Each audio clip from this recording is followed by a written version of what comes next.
Freedom is very fragile. It's more fragile when we don't know the truth. You're about to be part of FramersView, where truth is the foundation of every day's program. Join us live every weekday right here on Rumble at 1 p.m. Eastern. Now, here's Neil Frame on FramersView.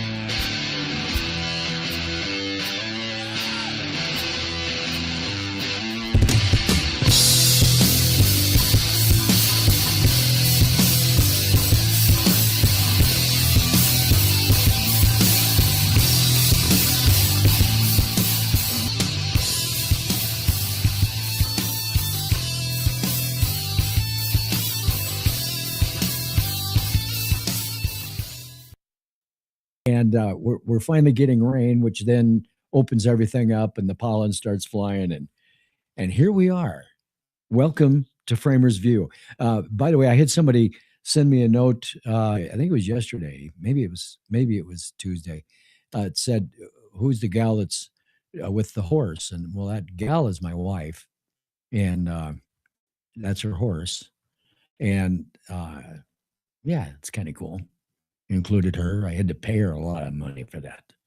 God. Anyway, welcome to the show. Thank you for being here. Hey, there's panic, a big old panic in the Dem party right now. And of course, they're not going to admit that. They're not going to let you know. They know that they're in trouble. That's not going to happen. But we can see it. And I got evidence of that today. And there's some other crazy things. But let's first, before we go there, kind of pick up from yesterday and this California election. So Florida does their election, and they literally know the results within a couple of hours. And they have, I forgot to look at the population, the population, 14 million, 14 million people. I think it's 20 some million, 14 million is the voters. And so there's a whole bunch of votes and a whole bunch of people. By the way, the average registered voter to population is about 70 to 75%, which is pretty high because you got kids that can't vote. But some of the states actually do it based on the eligible people who have registered as opposed to all people. So it's a little bit hard to get the real figure. Anyway, California. So, as long as your envelope has the date on it, the postmark that they mailed it in, because everybody gets one. Everybody gets a ballot. And so, you have to ask yourself, well, okay, so if everybody gets a ballot mailed to them and you go to the polls to vote, what says that, before it gets caught, your vote is counted twice? So you vote at the election center and it won't show you voted already. And then you go home and you mail in your ballot the same day, maybe on that voting day, which would make sense if you're trying to juggle the numbers, and you go ahead and mail it in, because on election day, until postmark changes to the next day, that counts. So if you want to be really stupid and crooked and corrupt, you could actually vote twice. Now, Trump and his administration is doing everything they can to say, okay, these envelopes that get mailed in have to be able to, on a federal basis, be able to verify that person when a mail-in ballot comes in, that there's no other vote any place in the country. And with AI, this can happen in about, I don't know, a 1/12 of a second. It doesn't take much to do that. So, 7 days before they'll claim they have all their votes, because after the election day, they've got 7 days to count the electoral votes, which gives the people who think a party isn't winning, if they're corrupt and crooked, what would they do? Oh, yeah, they'd fill out some ballots. I have no proof of that, but do you trust everybody? Really? Do you trust this? I don't.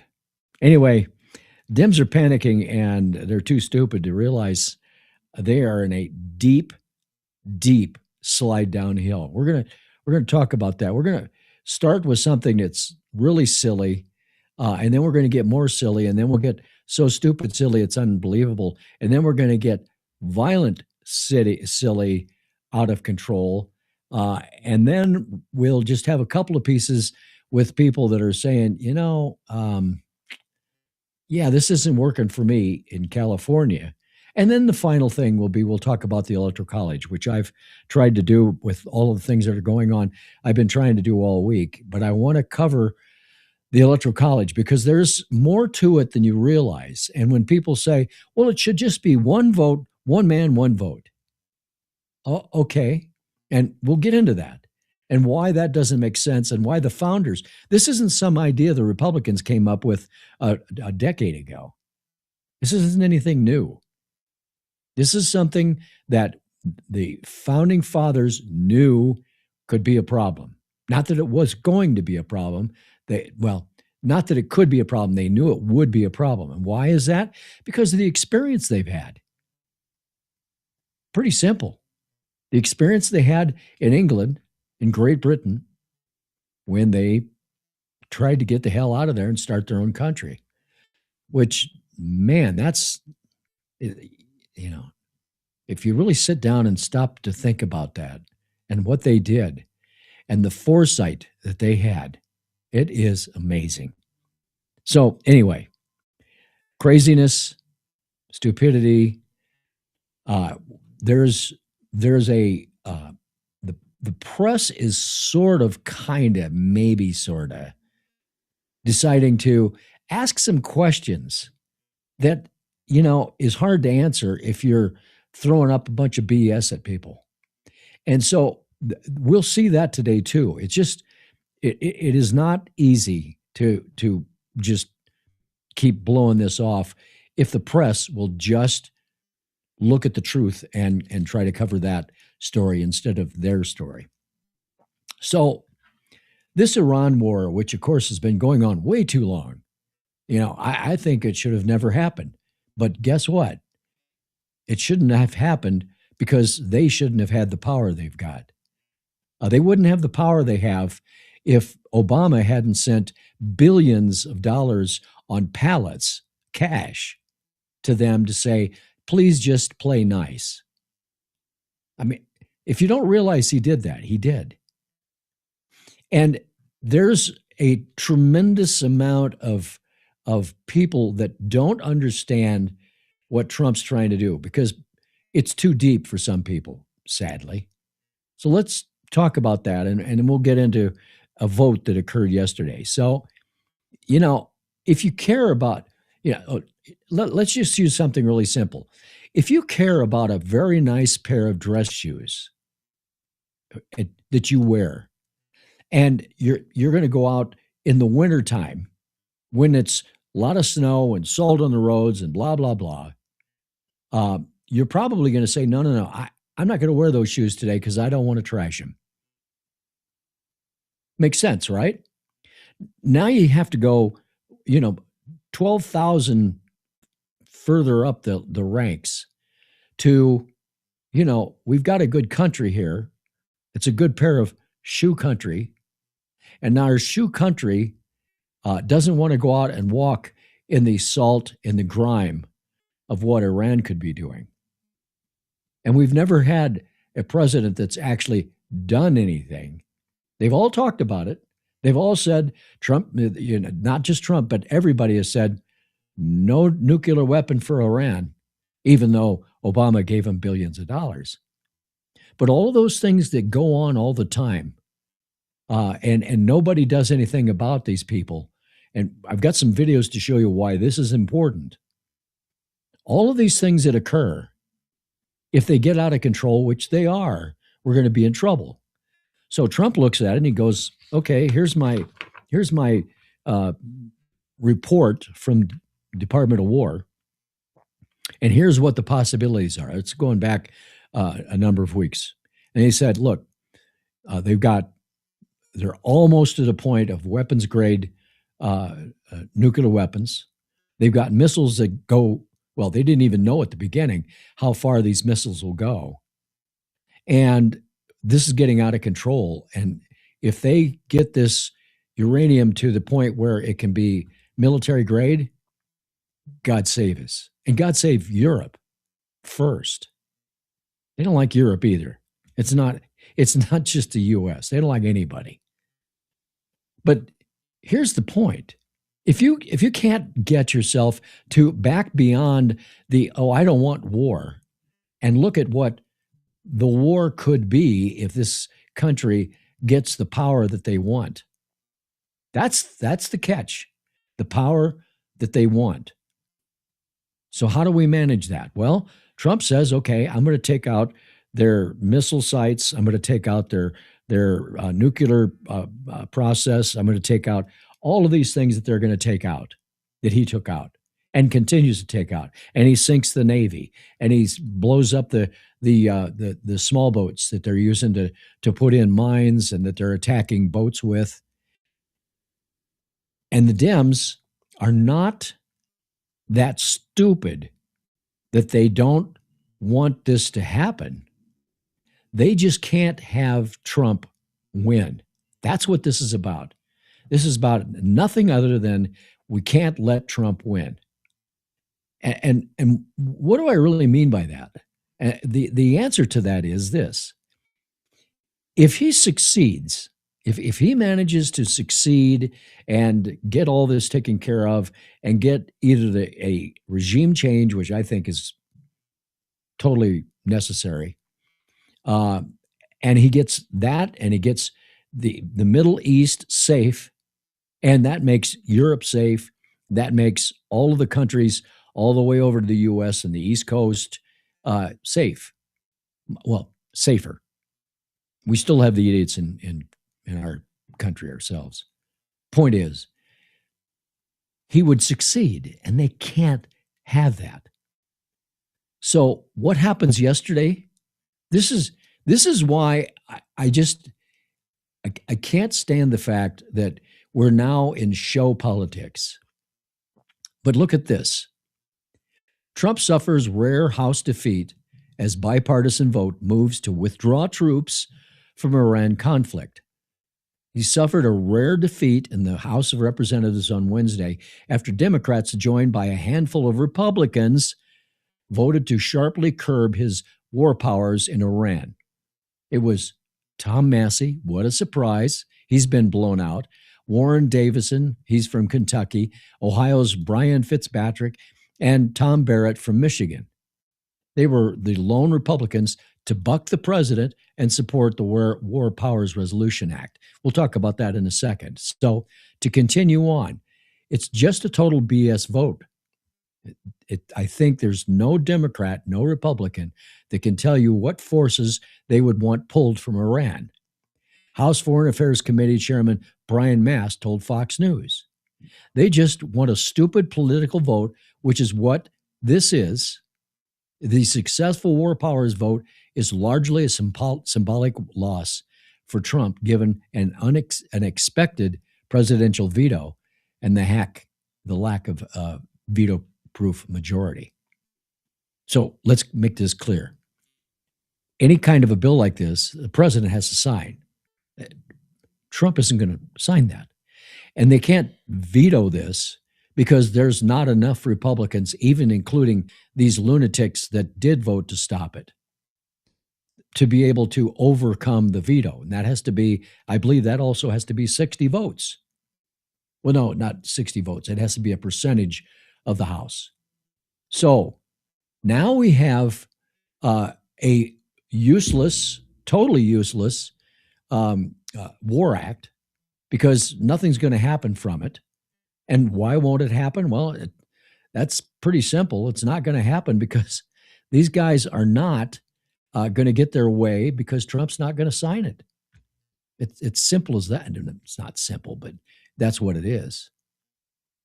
So let's talk about this. What this War Act is they want us to pull out of Iran. Now, I'm going to give you a little history. When else has that happened? What other times have that happened? I'll give you two really good examples. One, Afghanistan. Two, Vietnam. Vietnam was 17 years. And we had no backbone to get the job done. And finally, we just backed out and we lost the war, basically. I grew up in that era. And how do we let that happen? The answer is we shouldn't. But the War Act itself is for them to say, you have to pull the military out of Iran and you have to stop this war. It's been too long. It's been too long. So we'll see what happens with this. But the real answer is that whatever Trump does, and I disagree with what Trump's doing with this ceasefire crap. I kind of understand why he's doing it. I think he knows way more than I do, so I can't judge him completely. But there's another part of this, and that is that, and you're going to see this a little bit later in the show. There is no interest by Iran and the IRGC and all of the people that have power and military strength in Iran. They'd rather die than give in to this. And that's what they do. They're martyrs. That's just what they do. So, it's going nowhere.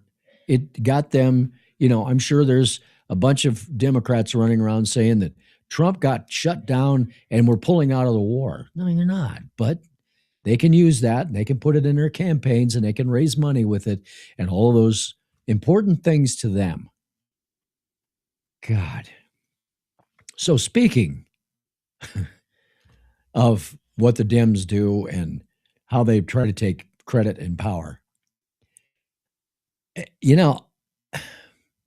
the House and the Senate keeps calling in the secretaries to answer questions, especially the ones that have to do with illegal aliens. It has to do with the Iran war, that has to do with the budget issues, it has to do with the cost of living.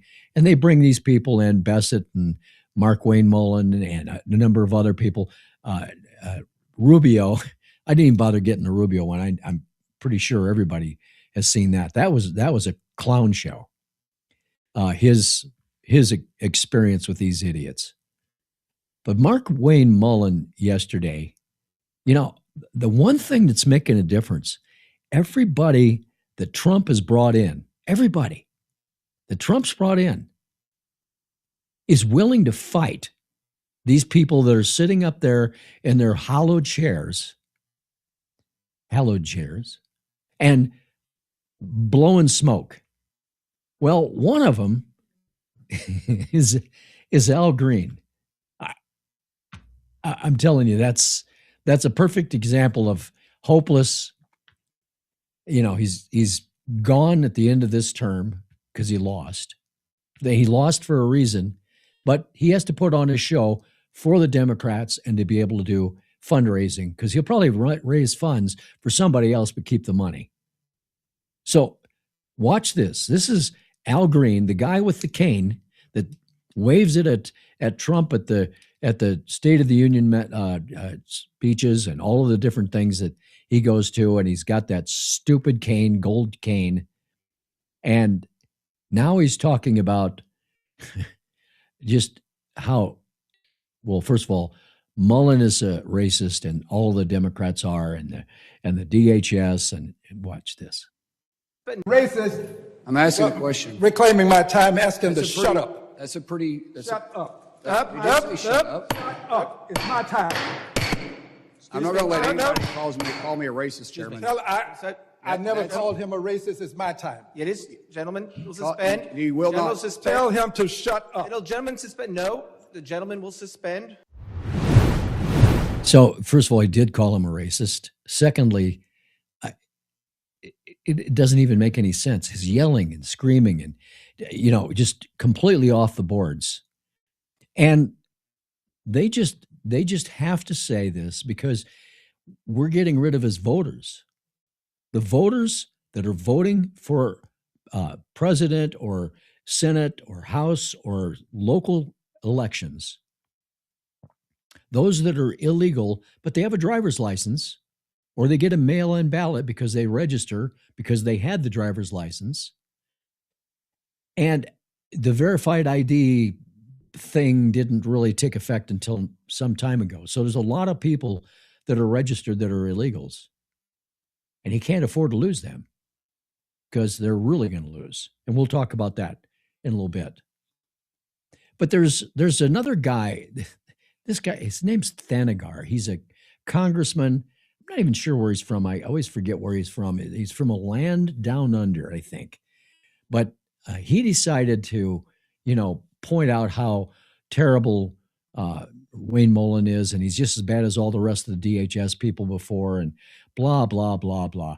Watch this and watch the knockdown that Mark Wayne Mullen did. Concerns that your post will motivate white supremacist violence. When will you stop DHS from using its social media accounts to spread bigoted and racist words and imagery promoting great replacement theory? It's interesting how you make those claims and give no facts, but yet your party's the one that's supporting the guy that's got a Nazi tattoo. I have the facts. I have the facts, sir. No, there is no facts. You throw out nationalism, Nazism, and that's exactly what causes the hatred and the violence that happens to our officers every single day. And you should be ashamed of using that. Well, look, no, it's not my words. It is your words. Look here. It is your words. Here is Colorado Did you Fusion endorse the Center. candidate in Maine? Here is Colorado. Did you endorse the candidate in Maine? That's a Nazi. Let me reclaim my time, sir. Colorado Fusion Center says ICE white nationalist messaging could lead to violence. There is just numerous reports. Who said that? Who said that? And what is they actually? This is Colorado Fusion Center. Yeah, tell me exactly what message you're talking about. Now, don't give me some poll that is ran by the left is talking about. Give me what your actually specific details. Let me reclaim my time. DHS said, yeah, you don't want to talk about it but you want to throw out racism all the time to my Mr. apartment. Secretary, Mr. Yeah. There's a real problem that the Democrats have right now because every time they play these games, they bring up Plattner in Maine and how they support this guy, this violent Nazi credited guy, not somebody we're calling Nazi. We're talking about a guy that went into a tattoo shop and had a Nazi insignia put on his chest. But he didn't know that was bad. I mean, come on, man. Joe. Are you kidding me? Of course he knew. But now he gets caught, so he covers it up. And now he acts like it never happened. But you listen to these things and they want to get rid of DHS. They want to get rid of the Secret Service. I think that's a really good idea because if the Democrat wins in 2028, I think we should go along with them and take the Secret Service away and see how that goes.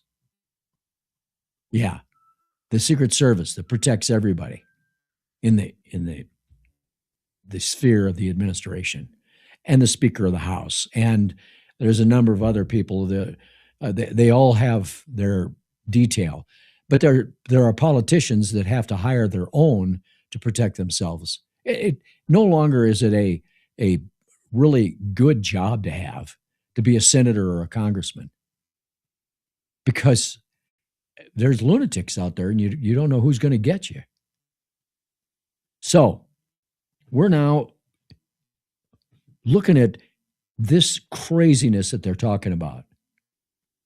And then you have to step back another step and talk about the people that don't want to talk on the things that are happening in their own election.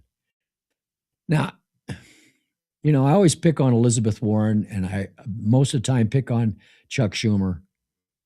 But there's a reason.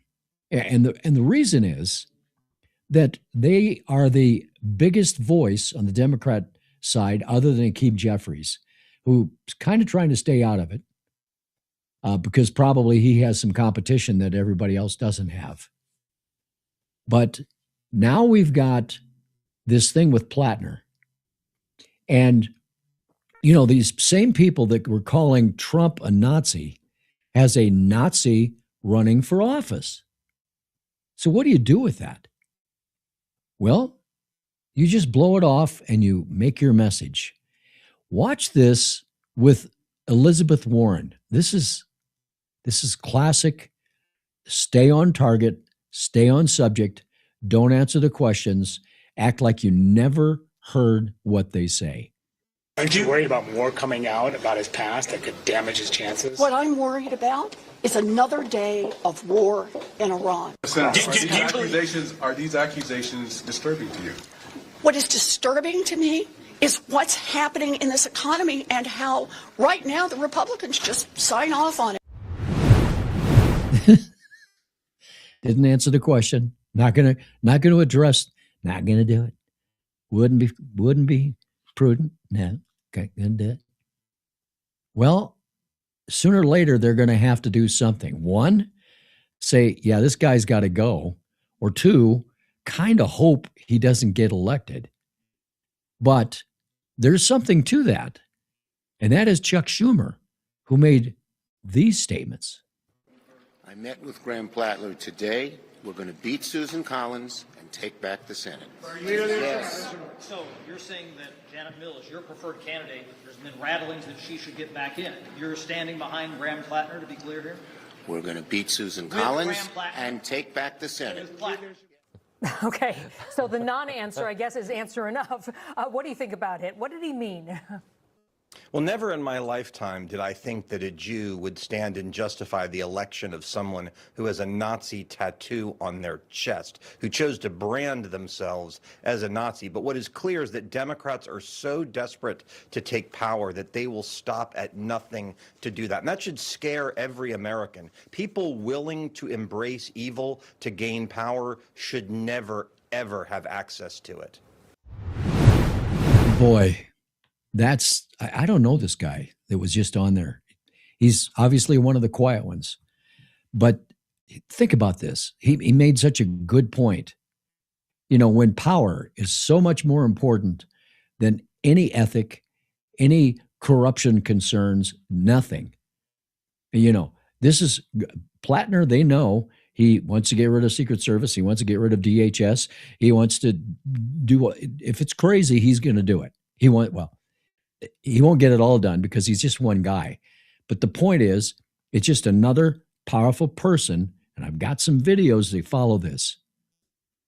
He's another person that will support the craziness that then turns into dangerousness. So, yeah, first of all, Chuck Schumer, somebody got to him and said, you know, I know you're not supporting him, but you've got to say we're going to beat Susan Collins. So he gets on this rant, you know, we're going to win the election and we're going to stay the course and Susan Collins is not going to win. We got to beat her, which is funny because beating her is you almost don't get her to vote for Trump really very often.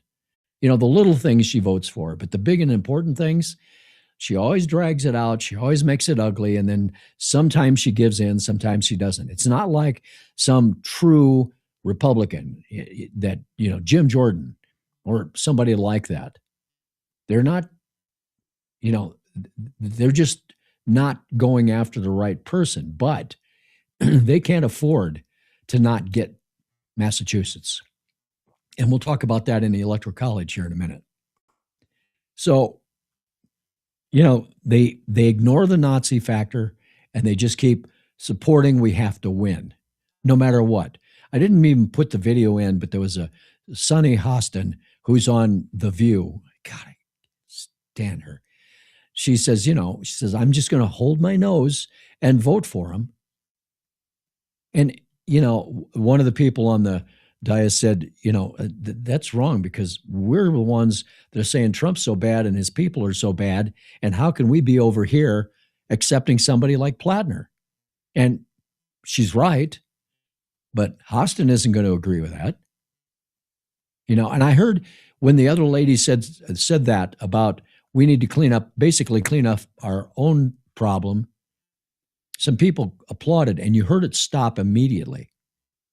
And if you've ever been in a studio for a live or recorded show, and I've been at a few of those for different situations, they have somebody that, applause and the crowd is a bunch of sheep, and they'll do whatever they're asked to do because they're part of the show. That's what they're told when they go in to the show and they get their seat and they sit down and the warm-up people come out and they do their thing and they say, look, you are a part of the show.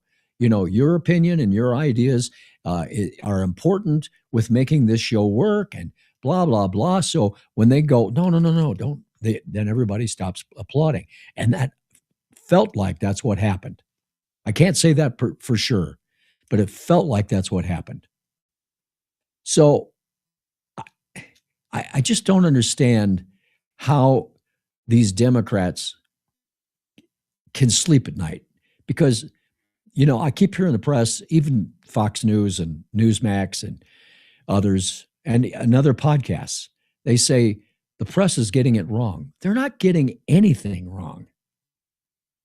They know the truth. They're getting it the way they want it. They're not telling the story. They just have their own little method of telling their story of theirs to make this work because they're whacked out liberals just like the politicians are. So we're going to continue to have that problem as long as the press doesn't say, wait a minute, that's BS. And I'm not talking about somebody at Fox News because, they don't even do it.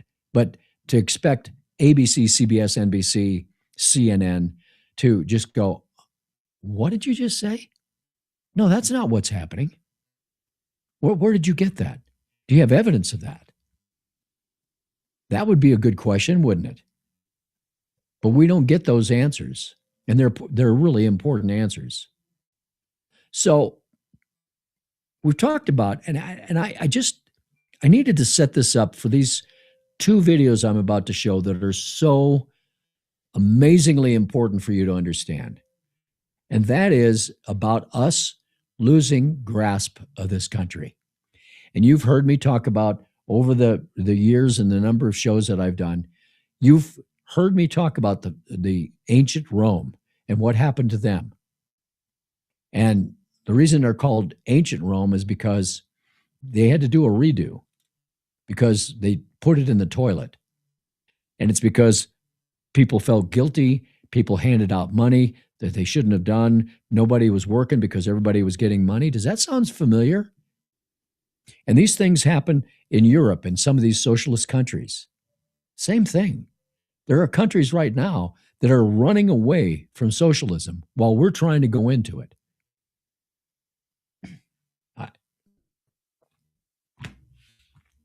How do we beat this? I think the answer is we beat it by understanding what's going on and putting our foot down and not doing some peaceful protest, which it isn't. So, all right. The Muslim process of belief, the Muslim way of acting, the Muslim targeting that they do, those three factors are pretty scary considering we're not doing anything about it. And it's kind of hard to. But I've got two videos coming up here it should shake your soul. First one is Rashida Tlaib. Man, first of all, she looks like she just got out of bed and is in her pajamas, but that doesn't matter. Listen to what she says. And, we have to recognize sometimes that what they're saying, they really mean. We have to recognize that they really do mean what they say. So watch this. This is violent and scary, but not as violent and scary as the second one. Watch this.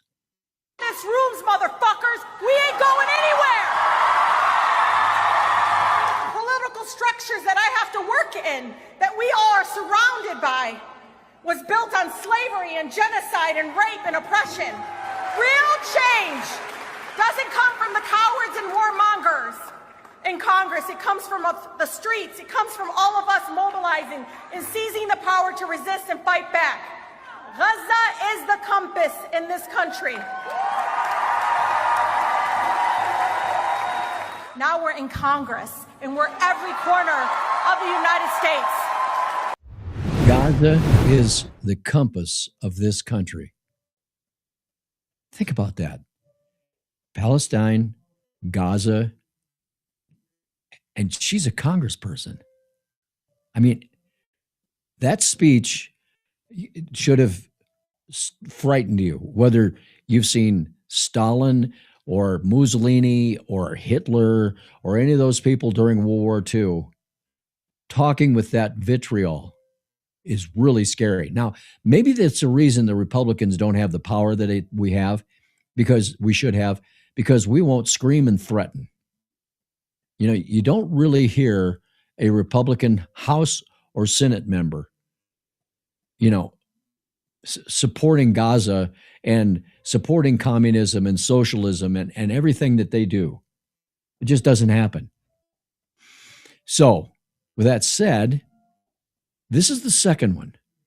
And this is a guy that's really scary. His name's Uthman Farouk.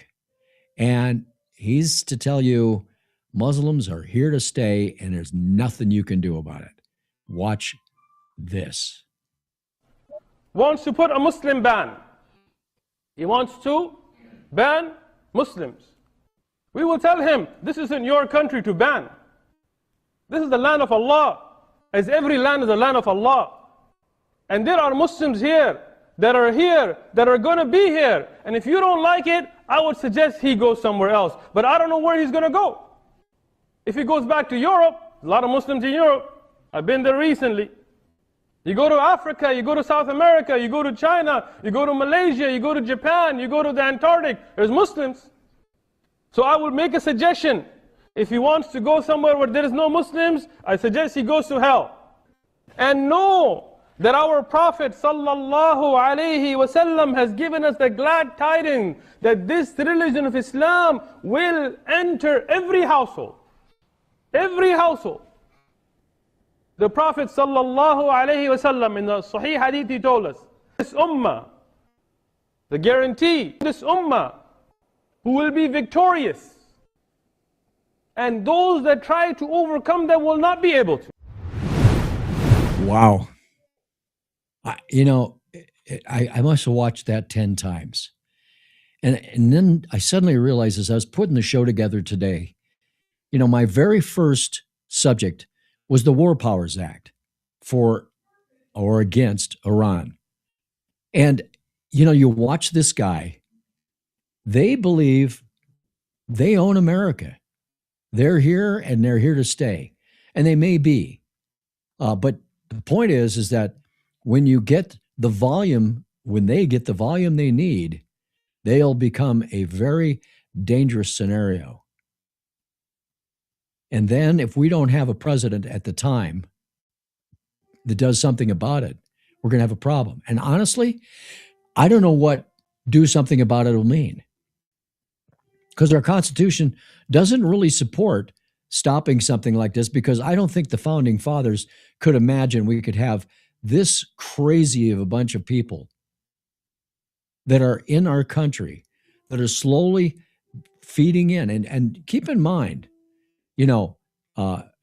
Mexico has always said it's their land and they will get it back. You got the Muslims saying that they could merge together. I'm not talking about the normal people. Even Iran, there's just normal people in Iran, just like they are in the U.S. There were normal people in Germany. But there was a guy named Hitler that was in charge. And there was a guy named Mussolini. And there was a guy, they were all crazy people that thought that they could take over the world. And they almost did. If we hadn't actually gotten the atom bomb creator from Germany to get him to build our bomb to end it with Hiroshima and Nagasaki, which is a tragic story from a human being standpoint. We would have been speaking either Japanese or German. And by the way, I mentioned it before. Watch the series on Netflix called The Man in the High Castle. I'm not going to tell you anything about it. It's a long series. It's 4 seasons, 10 in each season, but it takes you a while to realize what's really going on. And you start seeing things, you go, wait a minute, what? And that's all I'm going to tell you. It's worth watching it. Anyway, so these people that are pushing this stuff, and then we get people like Rashida Tlaib, AOC, who's nuts. I'm not sure she's as crazy as Rashida. I think that AOC has sights on big spots, and Tlaib knows she's not going anywhere other than the House, and that's it. So she's going to be, the crazy person, and she can replace Al Green, who, of course, she doesn't have her little cane like he does, but she can be that, that influencer. We'll call it that. Yeah, the influencer. So this is pretty depressing, right? We look at this and we realize we're losing our country. But there are some things, and I said this yesterday, this election that happened yesterday in New Jersey and California are opposing situations. You get a guy that supported the 1993 Twin Towers explosion and worked with the blind sheik and, crazy man. And then you look at California, that's been pretty crazy wild. But then there's, a Democrat that is very possibly going to lose the mayor's seat in LA. We've got a governorship that could end up to be a Republican. And how could that happen? And I've said it before. Have you had enough? When will it reach a point? It's happening here in Colorado. The taxes that are going up, the sales tax that's going up, the property tax that's going up. We have the Gallagher program, which is, there's money supposed to come back to the residents if the budget's done this and that. It's way too complicated to get into it. But you get some money back each year based on Gallagher. Well, the governor just said, yeah, we're not going to do that. And that was it. And here we are paying more tax. My taxes are now 4 times what they were about 10 years ago. It just keeps going up and up and up and up. And people will move because of that. People will say, wait a minute, I can live in Missouri. I can live in Iowa. I can live in Indiana. I can live in, wherever. I can live in South Carolina. I mean, as my brother and I were talking, he lives in Indiana. And my brother and I were talking about home prices. And I ended up, after we got done talking, I got on Zillow, and I looked at the value of homes, or the selling prices of homes on Zillow in a neighborhood of, Lafayette or South Bend or Fort Wayne, or Indianapolis is getting a little expensive, but a lot of the cities. I mean, the houses are, a third of the price we pay, and the taxes are at least half of what we pay. And their taxes for sales tax and other things are way less. And it's because they watch what they spend. It isn't about we don't get enough revenue. It's that we spend too much, plain and simple. So California, people are starting to wake up. Look at this. This is the California voters making statements. And their message is, read my lips, no new taxes. If you're not old enough to remember, our good buddy, George H.W. Bush, the original Bush, said no new taxes, and he did new taxes, and he got beaten in an election. So the votes are mostly in and counted in California's primary elections on Tuesday, and the message from voters, stop raising taxes. Even in San Francisco, which gave Donald Trump only 15% of the vote in 24. Voters rejected Proposition D, dubbed the CEO tax, which would have raised business taxes on firms with the highest paid top executives by $300 million a year. $300 million a year. In nearby Contra Costa County, which gave Donald Trump only 29% of the vote, 6 of 10 voters rejected an effort to raise the local sales tax by half a cent, just a half a cent, which tells you we've had enough. A similar effort in Los Angeles County is trailing 53 to 47. San Diego voters were asked to approve a local version of the New York Mayor Zoran Mondani's levies on second homes that would have hiked taxes by up to $10,000 a year. Just the home taxes by $10,000. It's currently losing by 58 to 42. Of course, the big proposition to come on the ballot later this year is the proposed 5% wealth tax on Golden State billionaires. For those of you who don't know, Golden State is California.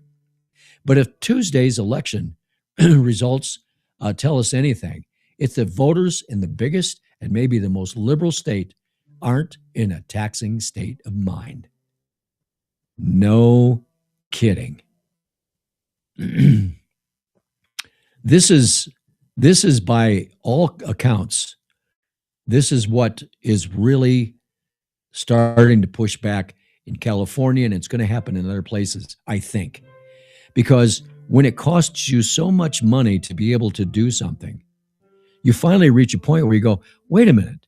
You know, here in Colorado, if you buy a high-priced item down in Denver, I live up in the foothills, if you pay taxes down there, you buy something, you're paying almost 10% tax. 10%. So if you buy let's say you buy a car that's $70,000, you're paying 10% on that. The thing that will save you here is if the car is delivered to your home, you pay your property, your sales tax. Our sales tax here is 4.5%. So if I'm going to buy a car, I'm going to have the dealership deliver it to me at my house. And then I pay 4.5%. And they know that. But that's driving business away. You know, we've got dealers right here and close to me. I can buy a car there. I can go there and buy a car. I don't have to go down where the taxes are 10%. But if you've got a store, I mean, there's a Ford store everywhere. There's a Chevy store everywhere. But if you want a really nice sound system, there may only be one place that really has those great things. And if the taxes are really high, which usually is the case for those kind of situations, well, you may go buy something cheaper or have them delivered up to the house. And sometimes they go, yeah, I'm not paying $30,000 for a sound system. They go and spend $5,000, have it delivered to their house, pay 4.5% tax. They're all done. And the guy that's got the high taxes and the high prices are gone. Not gone, but they lost that business. That's what I'm getting at. So with that said, now you have to say to yourself, all right, so how do we keep all of these crazy things from happening? And the answer is what exactly happened when the founders started this country. When they did all of the planning and all of the thoughts that honestly, how they came up with all of this was clearly, and they fought about things, but they were brilliant. And one of them is the Electoral College. That isn't something that came up new, in 1907. That was part of the beginning of this country, Electoral College. So why in the world did they decide to do Electoral College? Watch this little video, and then we'll talk about that, and I'm going to show you some statistics. If winning were only about getting the most votes, a candidate might concentrate all of his efforts in the biggest cities or the biggest states. Why would that candidate care about what people in West Virginia or Iowa or Montana think?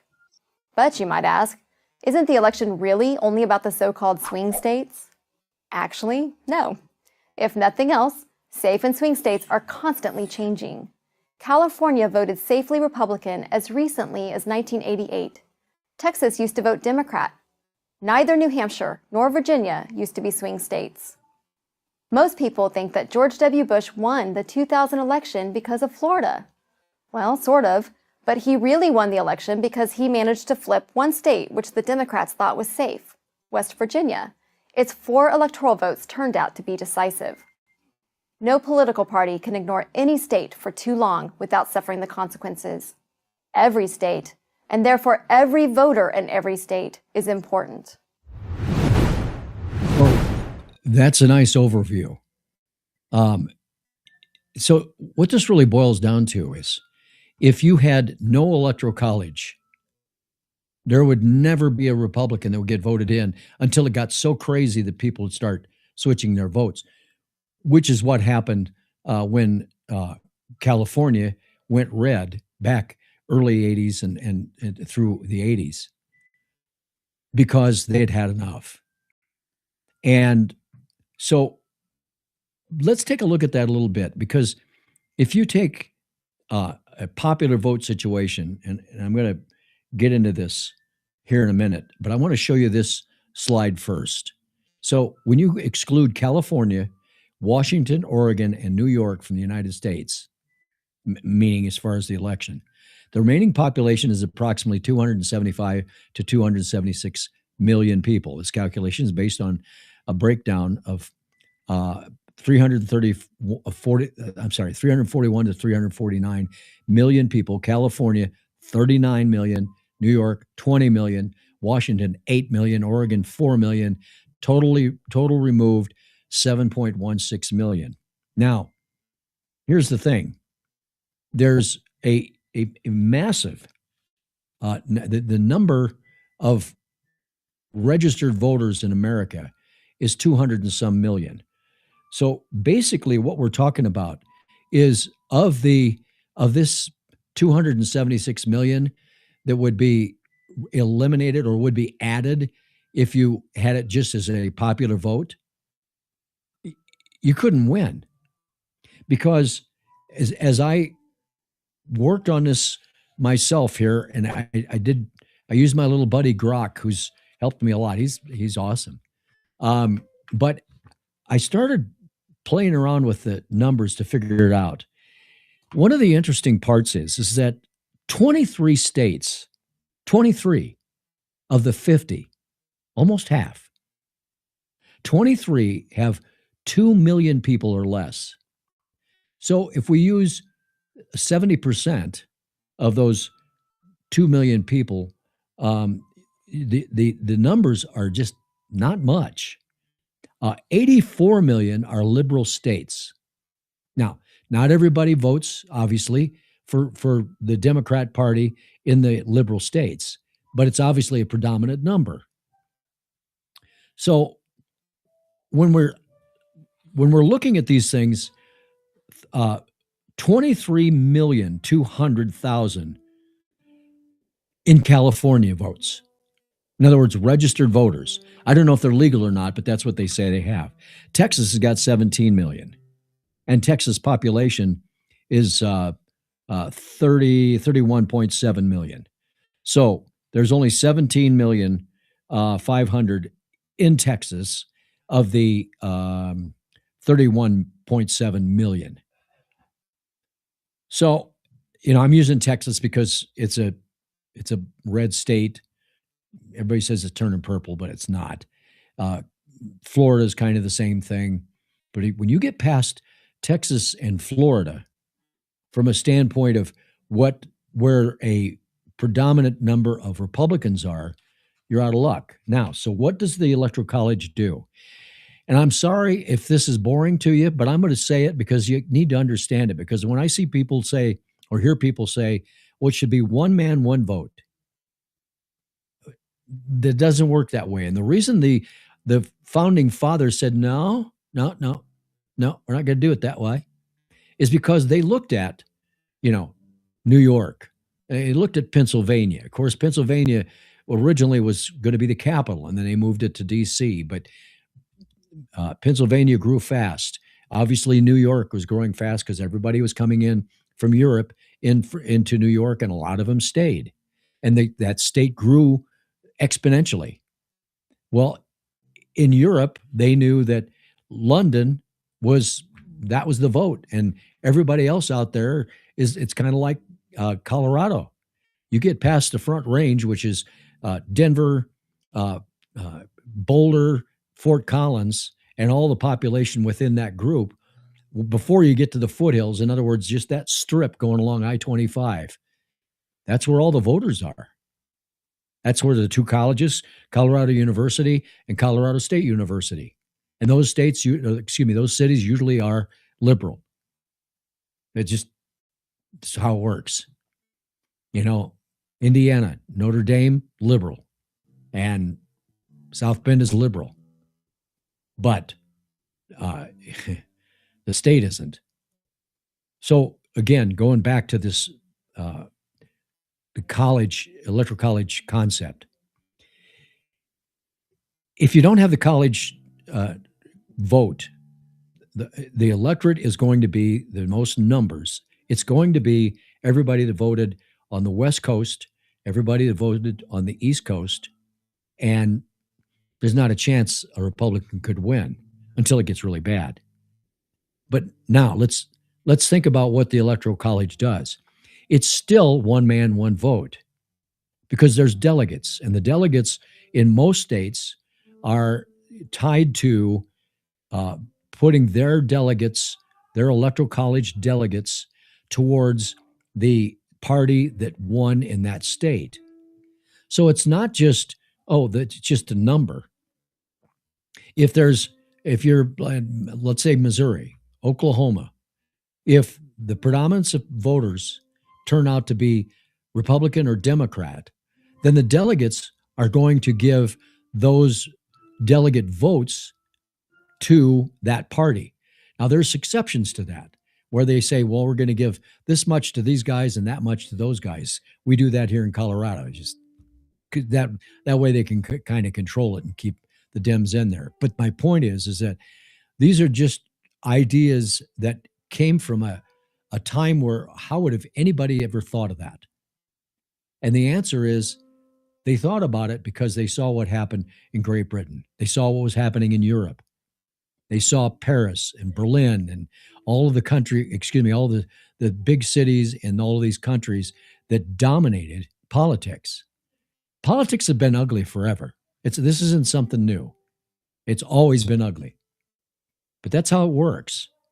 So when we go to a point where there's no vote control, and when I say control, where you can manage to have a fair election, where the people that vote in these smaller towns, where they have 23 states that have 2 million people or less, 23. So, and some of them are less than, Wyoming is 500 and, where is it? I was stunned when I saw that. Wyoming, 341,000. That's the registered voters. It's 500 and some thousand for the whole state. Those people wouldn't count if there wasn't an electoral college. And that's why it's important. And that's why they do it. That's your lesson for today. I hope you made notes. Tell your friends, would you please?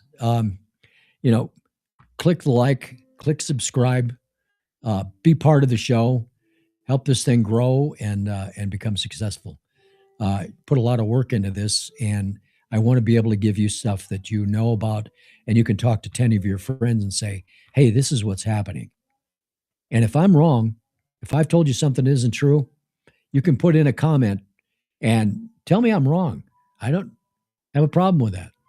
I do my research, and I'm 99% sure I'm right. Nobody's perfect.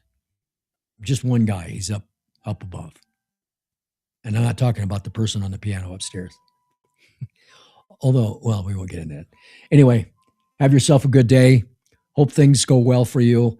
And until tomorrow, rock on. Thanks for your support. Join the FramersView Monday through Friday at 1 p.m. Eastern.